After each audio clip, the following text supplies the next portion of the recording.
It is a beautiful day in the beginning of March, and it's finally time to get some plants in the ground.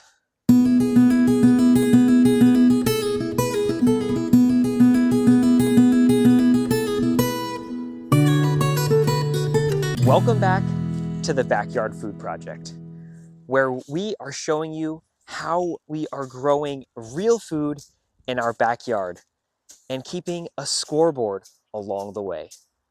This season has been all about getting our garden ready for this moment, and that is planting. Before we get into planting, I'm really excited about today's video because we are going to be doing a giveaway. And not just any giveaway, this is extremely special to me. Here at Earth Nails and Tails, everything that I have been doing since 2019 has been to help you discover what is possible when you grow your own food. Because when you garden, you're not just growing plants. You're building your confidence, you're being active, you're providing yourself and your family with premium nutrition that you cannot get anywhere else. And honestly, it makes you happier. I've seen it, I've lived it. So if you want the opportunity to win one of these and truly level up your garden, make sure you hang out until the end so you know how to enter. For most, the growing season is broken up into 3 major time periods: spring, summer, and fall. And right now is key spring planting season. The weather is still relatively cool. We can get our cool-loving veggies in the ground that are going to grow and mature before summer. And then things will switch over to when we start planting our more tender vegetables like peppers, tomatoes, and squash to ride out those hot summer months before we get ready for the fall.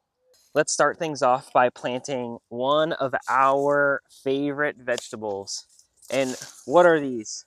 Carrot. Carrots. We love carrots in this house. We eat hundreds of them every single year. Probably close to 1,000, honestly, between spring and fall. We harvested a ton of them, as you probably saw last week, and now we're gonna plant some more. I'm gonna start off with some Scarlet Nantes. These are my absolute favorites. So what we wanna do here, can I borrow that for a second? I did Is, that one. yeah, we're just gonna make a nice shallow trench, just like this. And I like to put these toward the back of my raised beds because I like to plant spinach with my carrots. We added some TriSynergi into these garden beds, and it has a nice balance of nitrogen, phosphorus, and potassium.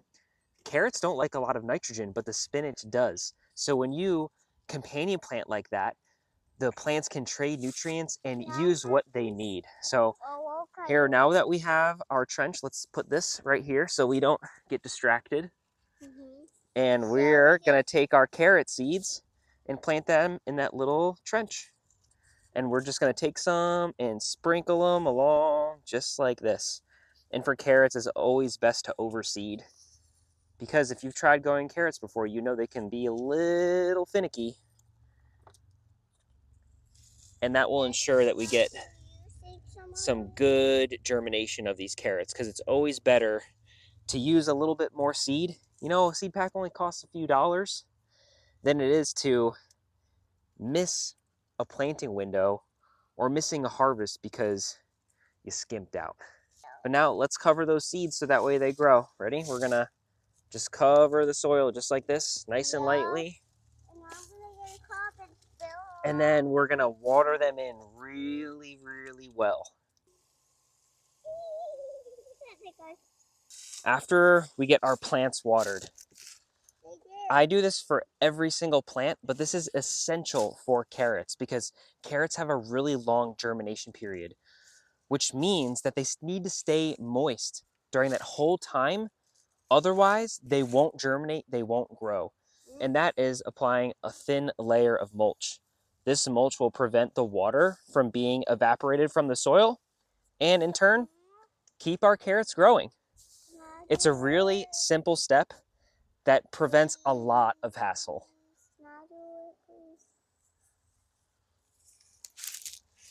And as I said before, the whole reason why I started this channel and why I continue to make videos every single day is to help you grow the best garden that you've ever grown.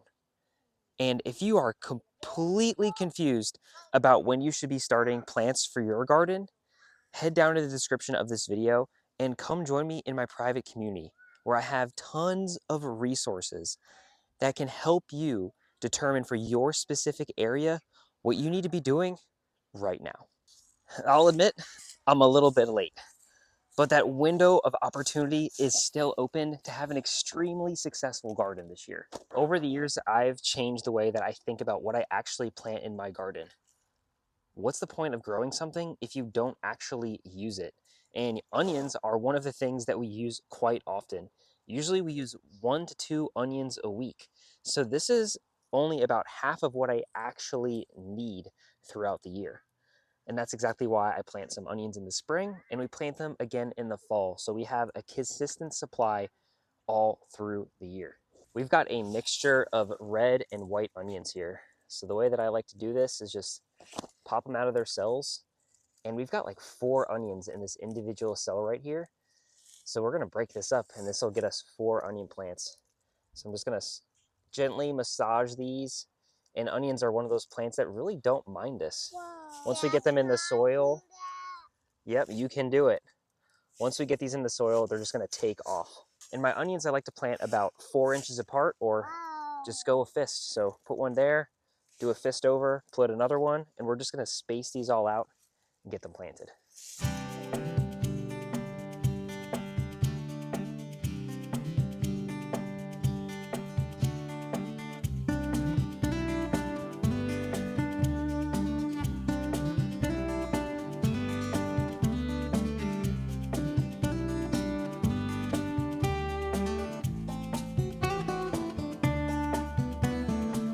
Let's get these last 3 in the ground.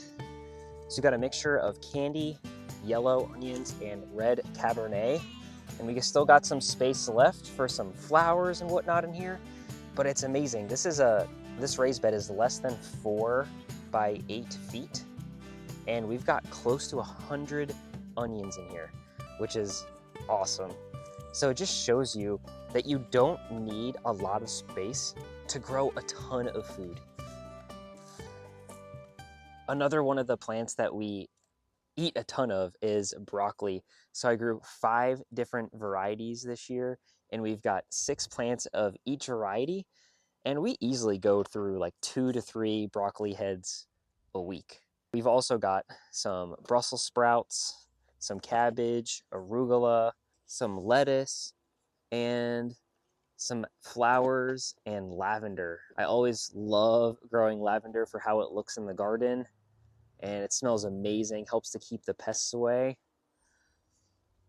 It's always so cool to me to see how these plants just grow from a tiny seed to them maturing throughout the season. It's definitely one of the reasons why gardening keeps me hooked. Oh my gosh, I totally just realized I might not be as ready as I thought. These demons are already flying around. Get out of here. So the plants might be ready to go in the ground, but I don't think I am because I totally forgot about those cabbage butterflies. Well, I guess I'm gonna work through that problem when I'm ready.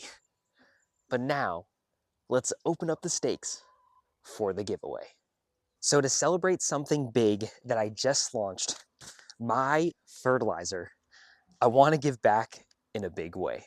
First up, this tall metal birdies raised bed to get you growing faster and keep you growing for years to come. Second, a complete seed starting bundle, complete with bottom tray, 12 6-cell trays with individual bottom trays and humidity domes, a few packs of seeds, and my master seed starting book that I wrote myself, which contains everything I wish I knew when I started. And last but certainly not least, 3 bags of my fertilizer TriSynergi, which was curated to grow your garden from the soil up. And you'll also gain premium access to my private community where you'll have access to all of the resources that you need to grow an amazing garden this year. That's 3 winners in 3 ways to completely transform your garden this season. To enter, read the description for all of the details on how to win. And this giveaway closes in 1 week, so do not wait. Good luck. I genuinely cannot wait to see who wins, and let's grow better gardens together. I cannot tell you how excited I am to finally get some plants in the ground and put all that work that we've been doing on the scoreboard to good use. Everything that we have been doing so far this year has led up to this moment. And I'm going to be continuing to work throughout this week to make sure that the garden is ready to start producing. I've got to get some nets on my plants to keep them protected from those cabbage moths. And we got to keep working to get the garden ready for the summer. This is just the beginning. Things are just getting started. And I'm so excited to keep bringing you along on the Backyard Food Project. I'll see you next time.